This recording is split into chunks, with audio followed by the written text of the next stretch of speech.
Hello guys and welcome to our late night briefings. I am Mr. Nation Adacho and this is Brilliant Web Online TV.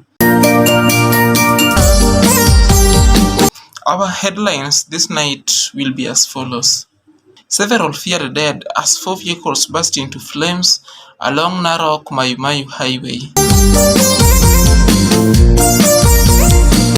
DCI Dr. George Kinoti asked the fired matatu driver to contact him immediately. I would rather go to jail than giving Jimmy Wanjigi back his guns, said Dr. George Kinoti.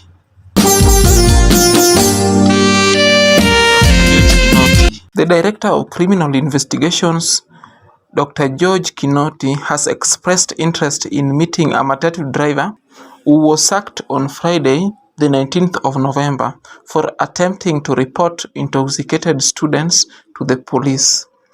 In a statement, Kinoti expressed his disappointment with the sacking of John Muthoni and asked that he contacts him urgently.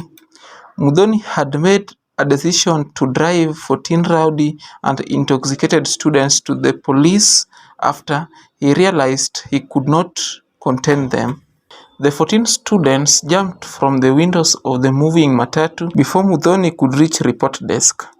In the evening, however, Muthoni updated his followers on Facebook, saying that the matatu circle he worked for had fired him.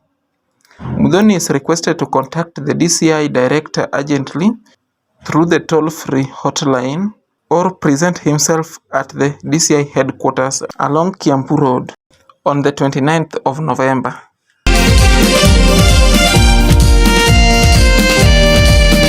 The Directorate of Criminal Investigation boss George Kinoti now says he will rather go to jail than obey court orders, compelling him to return guns taken from tycoon Jimmy Wanjigi.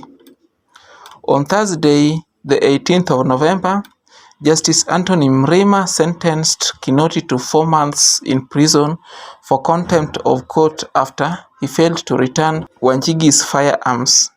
With 7 days countdown to surrender to committee maximum prison underway, Kinoti told Nation that the sentencing was based on flawed proceedings.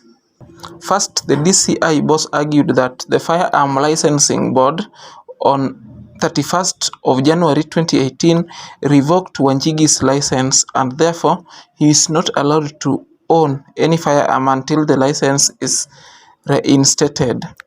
He further said that he is not the one in custody of the guns and therefore cannot give what is not in his possession. He said that even if he had the firearms and gave them back to the 2022 presidential aspirant, he would be breaking the law as the license to have the guns had been revoked. Kinoti added that some of the guns confiscated during the raid are prohibited firearms as they belong to special forces, questioning why a judge could order such to be returned to a civilian.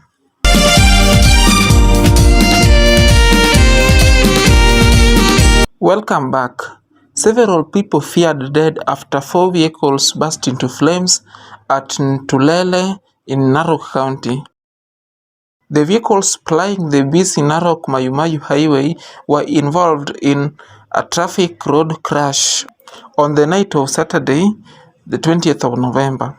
However, by the time of going to press, the number of casualties had not yet been established and rescue efforts were underway. Witnesses at the scene reported that several people were trapped in the burning vehicles, even as police rushed to the scene to establish the cause of the accident.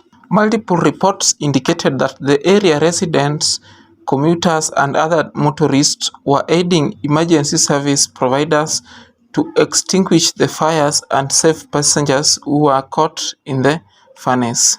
Here is the road sign warning near the Ntulele black spot. Police are currently at the scene directing traffic with a diversion having been created to allow the passengers of other motorists. The Ntulele area is a famous black spot where over 10 deaths are reported annually. Traffic marshals argue that motorists always defy warning signs along the highway as they approach the 3-kilometer stretch of the road near Ntulele's Pinyin Hills. In August 2013, 41 passengers crashed after their PSV overturned. 2 months later, 25 people passed away in an accident at the Black Spot. In the subsequent years, nearly 10 deaths have been reported annually.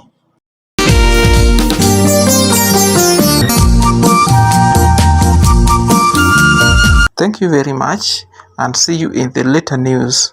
Bye.